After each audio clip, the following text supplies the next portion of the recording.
इस द्वीप पर आज मेरा दूसरा दिन है। अगर आप मेरी जैसी स्थिति में फंस गए हैं तो आपकी अगली प्राथमिकता होगी खाना। मैं समंदर में अपनी किस्मत आजमाने वाला हूँ। पहले मुझे एक बर्छा बनाना होगा। इसके लिए मैं ये बांस इस्तेमाल करूंगा। ये चिर न जाए इसीलिए मैं इस पर गुड़हल की छाल बांधूंगा। चल कट जा।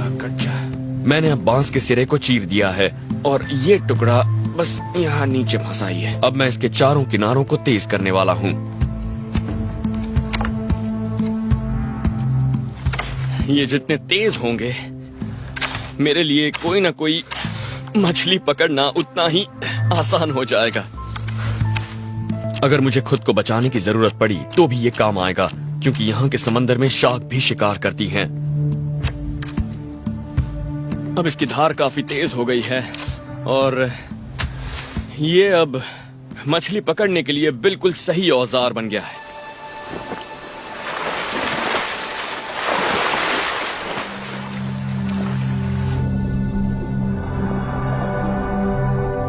यहाँ बहुत सी मछलियां हैं, बशर्ते मैं उन्हें पकड़ सकूं। पर साथ ही खतरा भी है। कुछ मछलियां जहरीली होती हैं तो कुछ हमला कर सकती हैं। साथ ही मुझे अपने हाथ अंधेरी दरारों से दूर रखने होंगे, क्योंकि खतरनाक मोरे ईल नजर आने वाली किसी भी चीज पर हमला कर देती हैं। और इन्हें खाने की कोशिश भी मत कीजिए। मोरे ईल की वजह से सिग्वटेरा हो सकता है। यह अमेरिका में होने वाली सबसे आम मरीन फूड पॉइजनिंग है। मैं बस कुछ मिनट ही अपनी सांस रोक पाऊंगा, फिर मुझे सतह पर आना पड़ेगा। सभी मैमल्स में इंसानों की सांस रोकने की क्षमता सबसे कम होती है।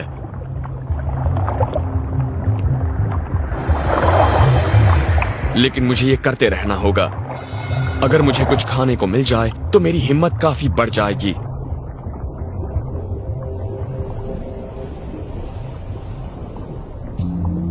ये कछुआ मेरे लिए एक लजीज डिश साबित हो सकता है, लेकिन 1970 के उत्तरार्ध में इन्हें विलोपन के खतरे से घिरे जीवों की सूची में रखा गया था, तो बहुत मजबूरी होने पर ही मैं इसे खाऊंगा।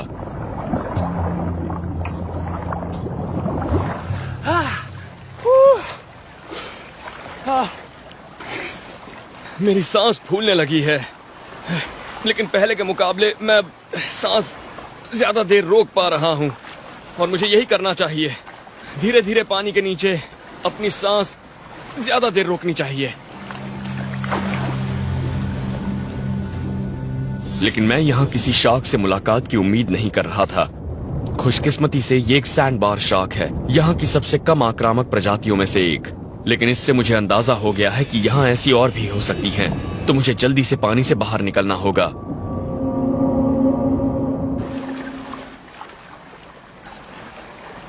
पर मैं हिम्मत नहीं हारने वाला। जिंदा रहने के संघर्ष से जुड़ी किसी स्थिति में आपको लगातार कोशिश करनी चाहिए और उसके कामयाब ना होने पर नई योजना बनानी चाहिए। मैं पैसिफिक के द्वीपों पर रहने वाले लोगों की एक पारंपरिक तकनीक आजमाऊंगा। मैं एक पौधा ढूंढ रहा हूं जिससे मछली को जहर दिया जा सकता है। ट्यूबर प्लांट पूरे प्रशांत महासागर में आमतौर पर उगता है। इसकी पत्तियां अंडाकार होती हैं और यह समुद्री किनारों के नजदीक पाया जाता है। जहर इसकी जड़ों में होता है। इसकी सिर्फ ताजा और छोटी जड़ें ही इस्तेमाल की जाएं, क्योंकि वही सबसे ज्यादा जहरीली होती हैं।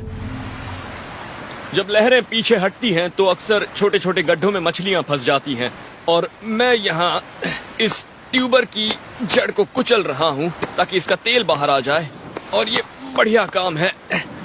इसे आप अच्छी तरह से कुचल दीजिए और फिर इसे पानी में ऐसे धो लीजिए। कुछ ही मिनटों में इस पानी में फंसी कोई मछली तैरकर सतह पर आ जाएगी।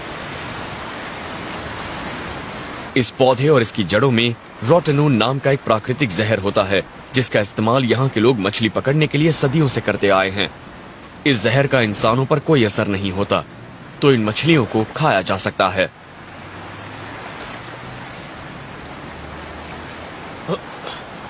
8 मछलियां मिल गई हैं। खाने का इंतजाम तो हो गया,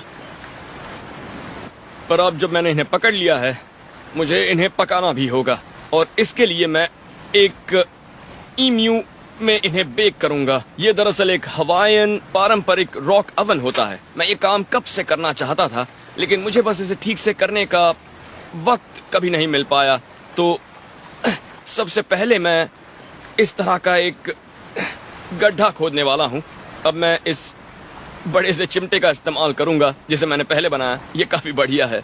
इसके जरिए मैं कुछ पत्थर उठा सकता हूं और इन्हें यहां रख दूंगा। ये काफी गर्म पत्थर हैं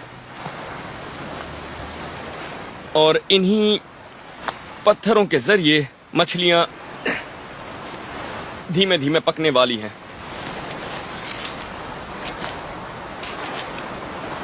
और ये पत्थर कई घंटों तक बहुत गर्म रह सकते हैं और रेत भी एक बहुत अच्छी इंसुलेटर होती है।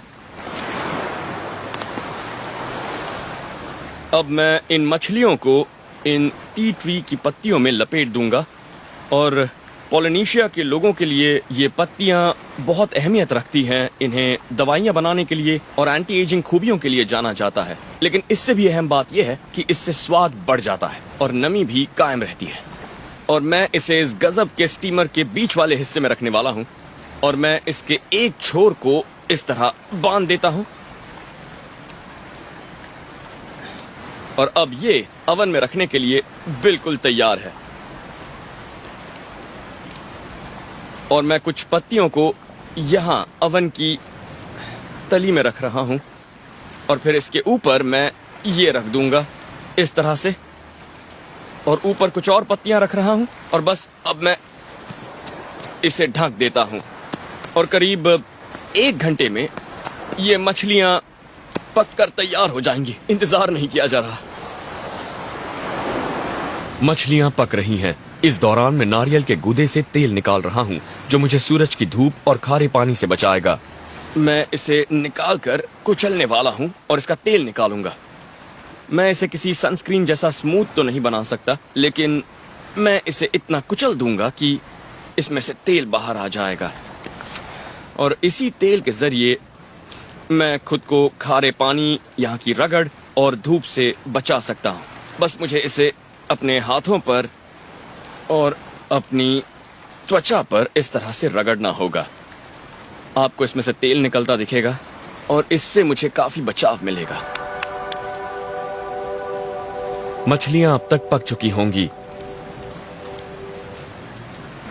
ये देखिए, मछलियों की आंखें बाहर आ गई हैं। पता नहीं आप देख पा रहे हैं या नहीं। मैं एक बाहर निकाल लेता हूं।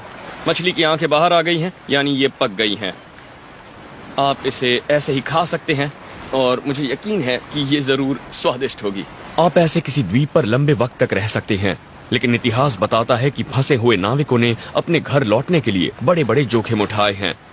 कल मैं कुछ ऐसा करूंगा जो मैं हमेशा से करना चाहता था। मैं एक राफ्ट बनाकर समंदर की तरफ निकलने की कोशिश करूंगा।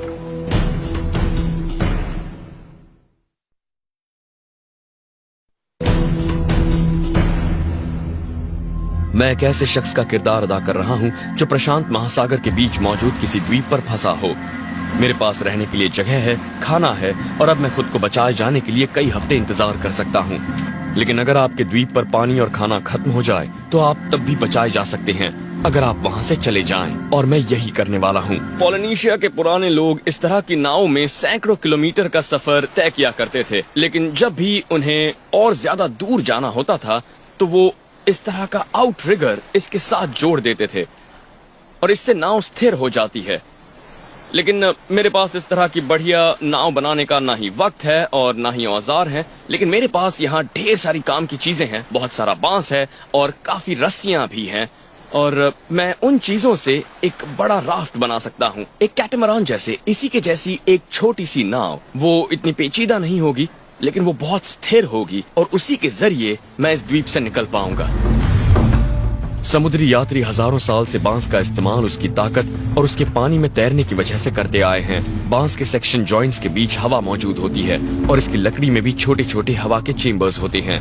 बांस के ऐसे पेड़ को गिराने के लिए मुझे इसके निचले हिस्से में आग जलानी पड़ेगी, क्योंकि इसे काटने का मेरे पास कोई जरिया नहीं है। अपने चाकू से इसे काटने लगा तो सदियां लग जाएंगी, लेकिन ऐसा करने से पहले मुझे इनमें से किसी एक हिस्से में सुराख करना होगा, क्योंकि ये बांस हवा से भरे सील्ड कंपार्टमेंट होते हैं।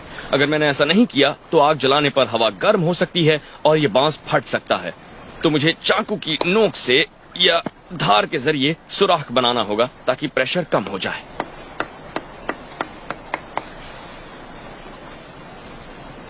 ये बांस बहुत ही सख्त है, लेकिन मुझे लगता है हाँ, मैंने बाहरी हिस्सा काट दिया है तो इससे प्रेशर कम हो जाएगा। तो अब मुझे बस आग जलानी होगी और इसके लिए मैं नारियल के इस बाहरी टुकड़े में अंगार लेकर आया हूँ। और हाँ, यह भी सुलग रहा है। हाँ, ये अंगार अभी जल रहा है और इसे सुलगाने के लिए मैं इसका इस्तेमाल कर सकता हूँ।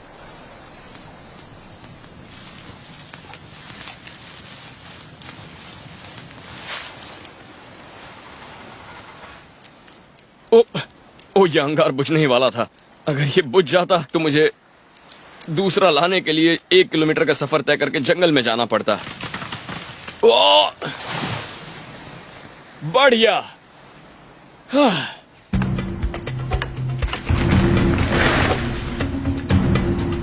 अब मैं इसे हिबिस्कस के छाल की मदद से बांधने वाला हूं। इस कैटमरान जैसे डिजाइन से राफ्ट को ज्यादा स्थिरता मिलेगी और मुझे सामान रखने के लिए ज्यादा जगह है। अब मैं इसे पानी में उतारना चाहता हूँ। इसके डेक को इतना मजबूत और लचीला होना चाहिए कि ये ताकतवर लहरों को झेल सके और मुझे भी पानी से ऊपर सूखा रखे। और क्योंकि ये राफ्ट काफी भारी होगा तो मैं इसके नीचे बांस के रोलर बना रहा हूँ ताकि इसे पानी में ले जाने में आसानी हो। अब मुझे एक पतवार चाहिए, उसके बिना मेरा सफर सिर्फ बहाव के रहमो करम पर होगा। ये इस राफ्ट का एक ऐसा हिस्सा है जिसके बारे में मैं कुछ नहीं जानता।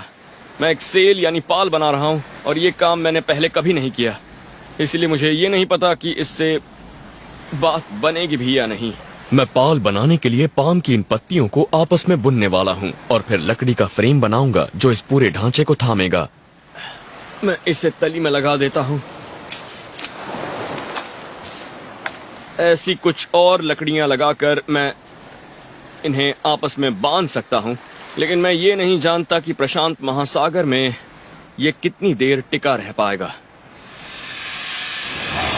मैंने ये पता लगाने का फैसला किया है कि समंदर में हालात कैसे हैं और वो अच्छे नहीं हैं। जब तक ये ट्रेड विंड्स थोड़े कम नहीं हो जाते मैं इस द्वीप से निकल नहीं पाऊंगा। जरा हालत तो देखिए, देखिए पानी किस तरह खौल रहा है। देखकर बहुत ज्यादा डर लगता है। जहां तक मेरी नजर जाती है वहां तक बिल्कुल ऐसा ही है। इस तरह के समंदर में किसी भी राफ्ट की हालत खराब हो जाएगी। मुझे हवाएं रुकने का इंतजार करना होगा। पर तभी मुझे पानी में कुछ नजर आया। ये एक बोतल है, इससे मेरी जान बच सकती है। अगर मैं किसी तरह से इसे हासिल कर लूं तो मुझे काफी फायदा होगा, लेकिन वहां तक उतरना आसान नहीं होगा। ऐसी लहरें जानलेवा हो सकती हैं। हाल ही में एक परिवार को ऐसी ही एक चट्टान से एक बड़ी लहर बहा कर ले गई थी। उस परिवार में जो माता पिता थे वो डूब गए, लेकिन पानी ने उनके 11 साल के बच्चे को चट्टानों पर पटक दिया, जहां से लाइफ गार्ड्स ने उसे बचा लिया। लहरों का अक्सर एक नियमित पैटर्न होता है। ये 7 के सेट में आती हैं और लगातार तेज होती जाती हैं। तो अगर मैंने धीरज रखते हुए इस पैटर्न पर नजर रखी तो मैं सबसे बड़ी लहरों से बच सकता हूँ। बोतल थोड़े शांत पानी में आ गई है। मैं इसे निकालने की कोशिश करूंगा।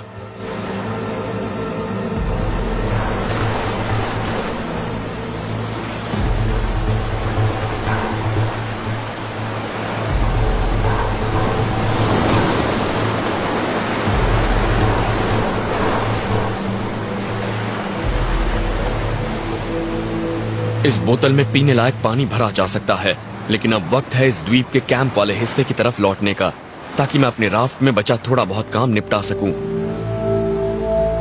खुले समंदर में मुझे राफ्ट को नियंत्रित करना होगा, इसीलिए मैं हिबिस्कस की लकड़ी से एक पतवार बना रहा हूं। मैं इसे मजबूत बनाने के लिए एक फाइबर से बांध रहा हूं। ये मेरे रडर की भूमिका निभाएगा। ये धीमा और मुश्किल काम है, लेकिन इसका फायदा होगा। मैं पानी के बहाव के भरोसे नहीं रहना चाहता।